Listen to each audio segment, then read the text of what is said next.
Honourable lordship, ये दूसरी जमानत का आवेदन है। प्रथम जमानत आवेदन पर इस आधार पर निरस्त किया गया था कि डीएनए रिपोर्ट पॉजिटिव आई थी, लेकिन उस समय माननीय न्यायालय के समक्ष उन तथ्यों को प्रदर्शित नहीं किया गया। मैं माननीय न्यायालय की अनुमति से चाहूंगा कि कुछ तथ्य मैं माननीय न्यायालय के समक्ष रख सकूं। बताएं, प्लीज बताएं। मैं माननीय न्यायालय का ध्यान विनम्रता पूर्वक आकृष्ट कराना चाहूंगा। लॉर्डशिप, अगर देखेंगे इस प्रकरण की सबसे ज्यादा मैं इसको विवादास्पद रिपोर्ट मानता हूं वो है शव परीक्षण रिपोर्ट।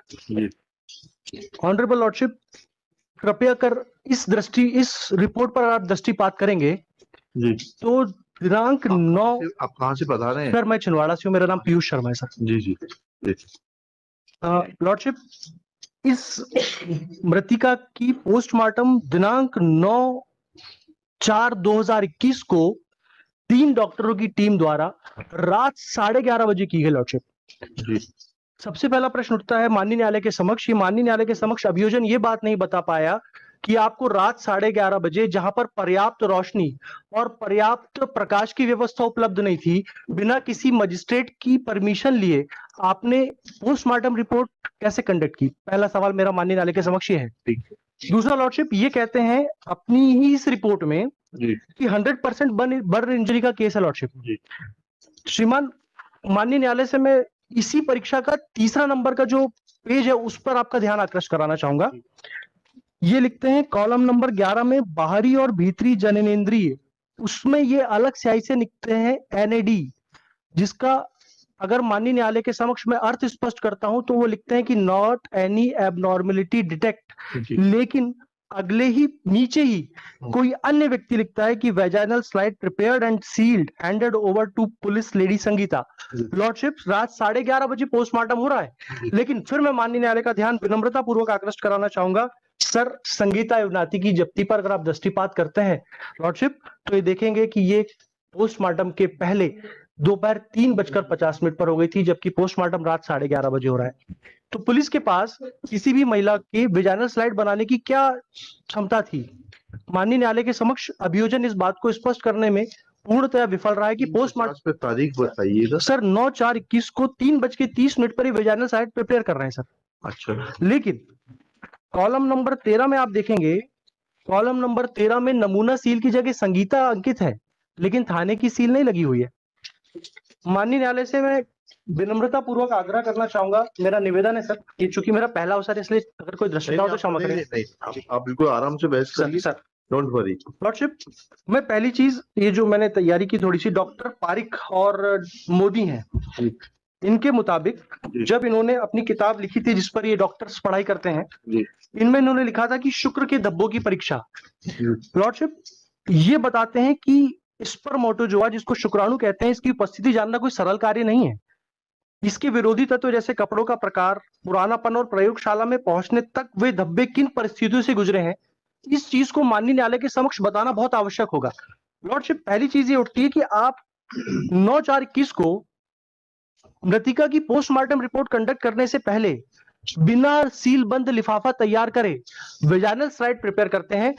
इस चीज का मेरी बात से रिलेवेंसी इस बात पर है, माननीय न्यायालय से मेरा विनम्रता पूर्वक आग्रह है सर, कि जो महिला 100% जल चुकी हो, आप उसके योनि मार्ग से शुक्राणु कैसे प्राप्त कर पाएंगे, जबकि जो स्पर्म होते हैं वो मतलब दाह के प्रति बहुत ज्यादा सेंसिटिव होते हैं, और जब कोई महिला 100% ही जल चुकी हो तो ऐसी दशा में प्रथम दृष्टया ये भ्रम और प्रथम दृष्टया संदेह उत्पन्न होता है कि जलने के बाद किसी भी महिला की वेजाइनल स्लाइड प्रिपेयर नहीं की जा सकती। ऑनरेबल लॉर्डशिप से मेरा दूसरा बहुत बड़ा निवेदन है सर, अभी मैं एक लेटेस्ट जजमेंट था जिसमें शरद बिरथी चंद का हवाला हुआ था, और एक हवाला आया था सर 1984 का 4 सुप्रीम कोर्ट ऑनरेबल माननीय उच्चतम न्यायालय का, पेज नंबर 116 है।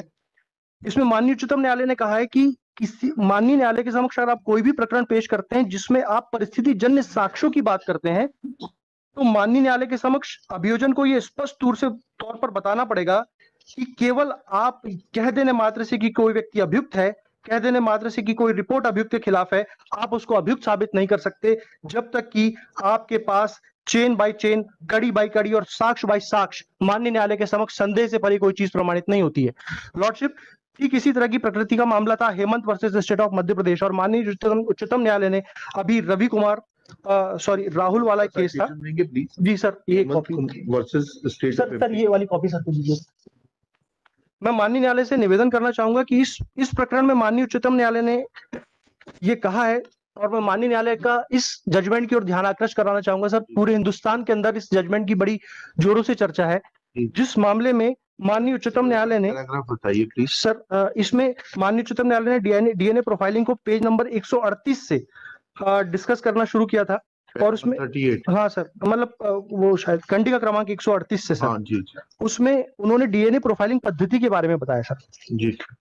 माननीय उच्चतम न्यायालय का ऐसे मामलों के बारे में कहना था कि डीएनए किया जाता है, ये कोई बहुत बड़ी बात नहीं है, लेकिन डीएनए को करने के लिए और माननीय न्यायालय के समक्ष डीएनए की सत्यता को प्रमाणित करने के लिए इसकी आपको सबसे पहले ये बताना पड़ेगा कि जो स्लाइड है, जो नमूना है, उसको विधिवत संरक्षित किया गया, उसको विधिवत लैब तक पहुंचाया गया, क्योंकि डीएनए के ऐसे अणु होते हैं जो शरीर के किसी भी तरल भाग द्वारा गुजरते रहते हैं। इसी तरह डीएनए का पॉजिटिव आ जाना किसी अभियुक्त को दोषी ठहराए जाने के लिए पर्याप्त नहीं होगा, जब तक कि ऐसी संपूर्ण परिस्थितियों को माननीय न्यायालय के समक्ष स्पष्ट ना कर दिया गया हो।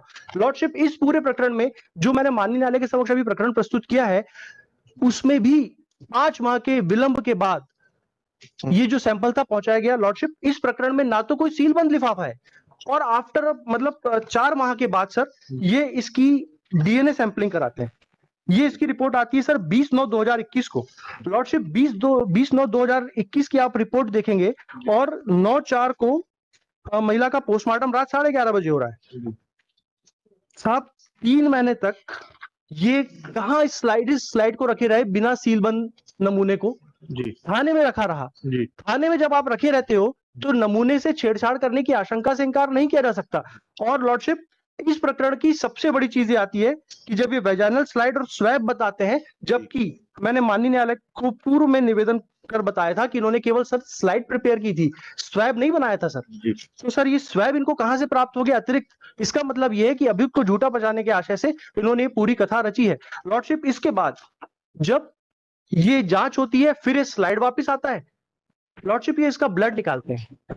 ब्लड इन्होंने निकाला, किस अवस्था में निकाला, कितनी मात्रा में निकाला, किस तो उसका तो मेमो होता है, बनता है सर। लेकिन मेरा माननीय न्यायालय से निवेदन है कि सर आपने तो ब्लड निकाल लिया, लेकिन इसके पहले तक हमको फंसाने की संपूर्ण कार्यवाही अभियोजन के द्वारा सुनिश्चित कर ली गई। आईओ एग्जामिन हो गया सर, आईओ से पूछा ये सब चीजें? सर अभी तो मैं माननीय न्यायालय के समक्ष डिले के लिए आया था कि हमारा ट्रायल नहीं हो पाता। बेल देने आए, बिल्कुल ठीक है जी, लेकिन ये सारे सवाल तो आप आईओ से पूछेंगे ना। मैं माननीय न्यायालय के समक्ष सैंपल प्रॉपर्ली सील नहीं किया गया, डॉक्टर आएगा, डॉक्टर से पूछेंगे, ठीक है ना।